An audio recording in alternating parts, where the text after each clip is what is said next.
Welcome, welcome everyone to Inspirational Time with Noodle, episode 3. I'm just here chilling at my college right now on one of the couches, in one of the cafes, and I'm Biscuit Noodle. I told you guys that I would be bringing to you an edition of Inspirational Time with Noodle, where I give my take on Plato's Allegory of the Cave. What I wound up doing was I wound up writing out my take in a note on Facebook, publishing it on Facebook first, because I felt it would be more organized that way, get my thoughts out in a more organized fashion. And then my plan was to make the video part of it, the video version of it, where I use my note as a reference as I'm making the video. Sometimes I just prefer to write, sometimes I prefer to make a video. It depends on how I'm thinking. I don't know, I like doing both. So, yeah, I'm going to get into that. And, yeah, alright. So, let me get started here.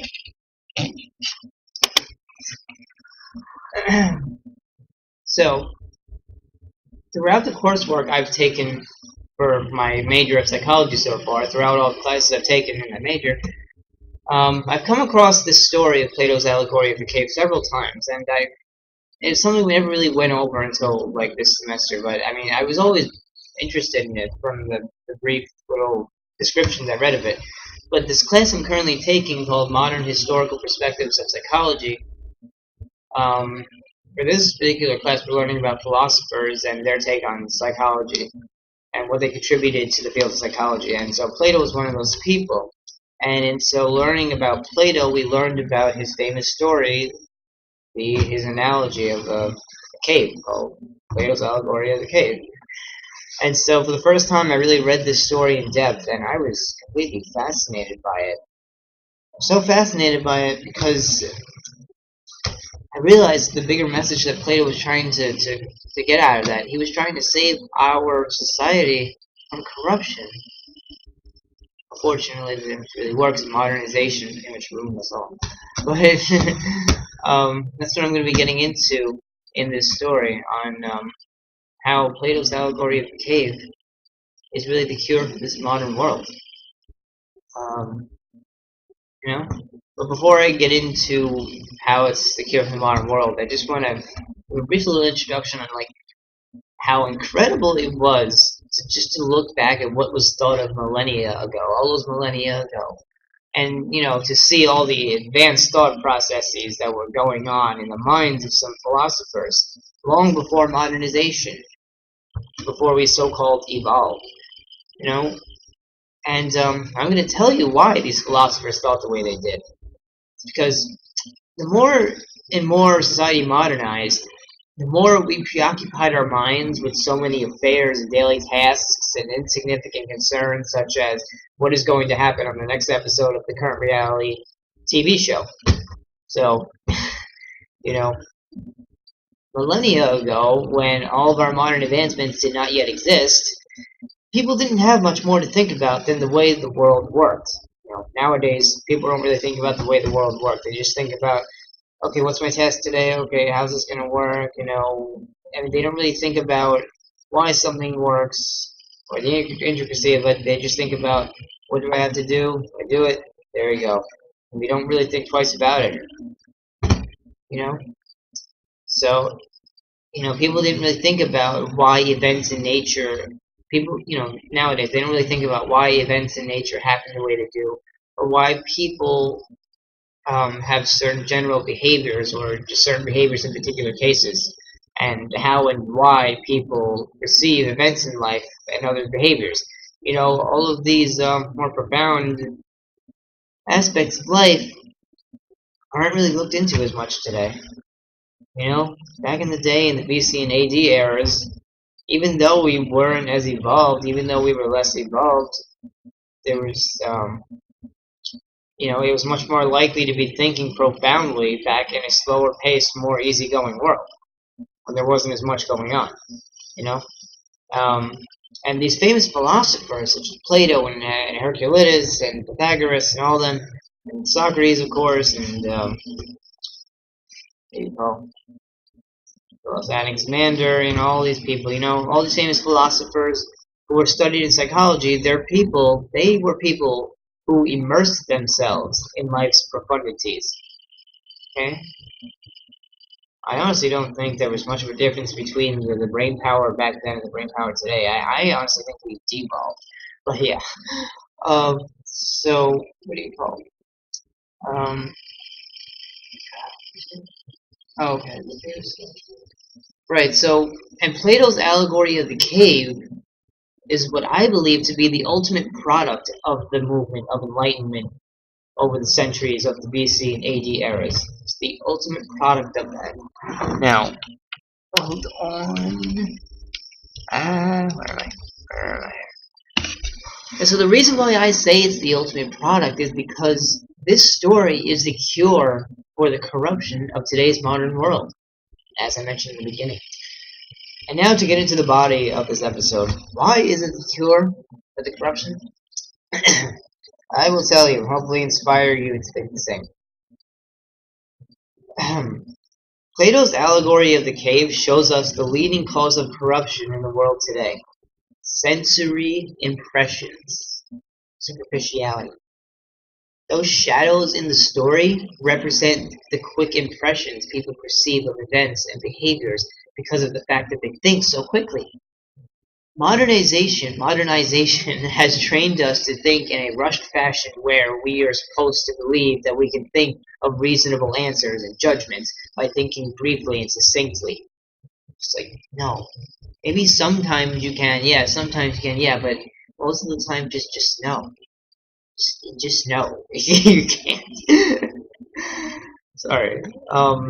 While it's true that there isn't always time to give substantial thought and insight in life, there isn't always time, but there are definitely plenty of opportunities to take at least a couple of minutes to sit back and analyze the events we see and the behaviors we witness from people. We should learn to give more insight to everything in life, so that we aren't joining the bandwagon of common notions of such things as the following. Worrying is bad, it's always automatically bad, or thinking a lot is detrimental, or you have to stay away from being so nice because it makes you vulnerable, all that BS. We should learn to drift away from thinking briefly and succinctly, at least when we're not on our job or on the road anyway, because obviously when you're on your job, you have to think quickly, you have to get the tasks done, you have to get the job done, you have to keep the company progressing and the influx of people satisfied, this and that. That's understandable. And then when you're driving too, you have to think quickly so that you stay safe on the road. So those couple of cases I understand. There are times in life where you have to think fast. That's part of living in modernization is you do have to think fast sometimes. Sometimes. Not all the time. Okay, so, we should learn to drift away from thinking briefly and succinctly when we're not on our job or on the road. We should instead gravitate toward thinking profoundly and considerably. Objectivity is something that the prisoners in Plato's allegory of the cave knew nothing of. The only way they were able to think was superficially, because of the constant image of the two-dimensional shadows projected on the wall. All they knew of was perceiving life at face value, both literally, physically, and mentally. They saw those shadows on the wall, those two-dimensional shadows, and thus they thought two-dimensionally, superficially. They didn't know of any other way. They didn't know of any kind of depth in life. They didn't know of any kind of meaning.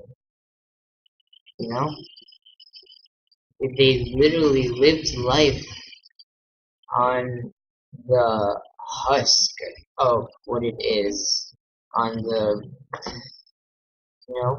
face value of everything, and what everything looks like at face value. That's all they knew of how to look. And for many individuals today, thinking profoundly would truly be a mentally difficult task, just like how it was difficult for the escaped prisoner in the story to see three-dimensional life. The blinding fire in the story represents the myopia of people today that blinds them from realizing the deeper meaning in a lot of events and behaviors. Even when moving past the fire, the escaped prisoner still has trouble adjusting to seeing life forms and objects that are not two-dimensional. And so, not only does superficial thought process disallow us, basically, the fact that the prisoner still had trouble seeing things, even past the blinding fire, it shows us that superficial thought process, it not only disallows us the realization of a lot of the intricacies of morality and value in life, but sometimes it entirely prevents us from perceiving the true meaning of concepts and events. Okay? In other words, seeing events, concepts, and behaviors for how they truly are, rather than for perceptions made at face value. So, it can prevent you from seeing some of something, or it can prevent you from seeing all of something. It can completely, it can completely ostracize your view from anything profound, really, from any objectivity. Let me see. Hold on. And these face value impressions are that's what Plato meant by the sensory impressions that the prisoners were fixed on. These sensory impressions created by the shadows that the prisoners were fixed on, that's reflective of face value. What Plato meant was face value. Prisoners were being taught to think at face value, or to perceive at face value. It truly is the lowest form of understanding. So, that being said, it really is truly the lowest form of understanding, as Plato so accurately stated in the story. The highest form of understanding in life is going to come from analysis, profoundness, and objectivity. Something to add in to this that ties into all of those three things is focus, as I mentioned in my last episode. Because without focus, you will likely find yourself repeating a lot of thoughts that you should have concluded on already, which is easy to happen when you immerse yourself into deep thinking. If you don't train your mind to focus, it can be very counterproductive. Okay, the mind is a powerful tool, and once you decide to venture into its profundities, you must be prepared to train yourself so that you can philosophize as efficiently as possible. Now, this relates to a teaching that I was given by a legend of a man back in high school that I'm going to reference now. The one and only Baird, Mr. Baird, former English teacher at Ardsley High School, who died of pancreatic cancer early this past February. Baird excellently explained how the famous character Hamlet is a perfect example of someone who delved into the profound depths of their mind without properly training himself when doing so. Hamlet clung on to a lot of individual thoughts and expressed those clung-to thoughts. Expressed the clung-to thoughts in long-winded dialogue. He chose to dwell in uncertainty on a lot of his thoughts instead of trying to figure out what thoughts he felt were most valid and meaningful. Rather than progressing his train of thought, he would remain in long states of suspended animation with what he philosophized. And in doing this, we essentially start having a limited view on events, concepts, and behaviors, causing development of the very thing we are seeking to drain out of us, myopia. Mr. Baird also taught us the meaning of the word can't. Not the contraction can't, like cannot. No, the word can't. C-A-N-T. No apostrophe. Can't represents all the superficiality in the world. It was toward the end of the year, one of the last weeks of high school for me. He brought up this word to us, and he said, we need to get rid of the can't. We need to get rid of it. And I remember taking notes on it too, and I was really fascinated by what he said about this. We need to get rid of the superficiality in this world. He thought just like Plato when it came to that. Like I said earlier, I honestly think that the human race has devolved over the years. Sure, we've developed into faster thinking individuals that can lead fortune-making careers as a result, but does the status of your career and the money you make from it define your character? In other words, does it define you morally? And some of you may ask what I mean by that, but I think that this is something that I can reasonably leave up to everyone's own minds to figure out. Because honestly, figuring out the answer to that on your own will be the first step in starting a movement of enlightenment for yourself. Thinking about what truly defines you as a person. You know? Think about what truly defines you as a person. Think about what will allow you to broaden your perceptions and perspectives in the world, and therefore allow you to enjoy life at a level that you never thought possible. And it is this kind of movement that will allow us to reach Omega Point. Omega Point, which is another thing that Mr. Baird talked to us about. He said that a lot of people believe that we are almost there. You know, I don't remember if he gave his actual opinion on it. I don't think he knows, but I believe that we have a ways to go, personally. So, that's my take on Plato's Allegory of the Cave. You know, take what you want from what I've said. I'm sure there are plenty of other people who find themselves thinking all the same things here as I am, and hopefully those people hope to help the world like I am to one day reach that maximum level of complexity and consciousness. Perfection doesn't exist, but I think Omega Point does. Because Omega Point doesn't necessarily mean perfection. Omega Point just means you're enjoying life to the fullest, where you have the fullest understanding that you possibly have, where you fully unleashed your potential and have fully, even though learning sometimes is a never-ending task, but you can be at a point where you really accomplish everything that you think you can accomplish, or what you know you can accomplish.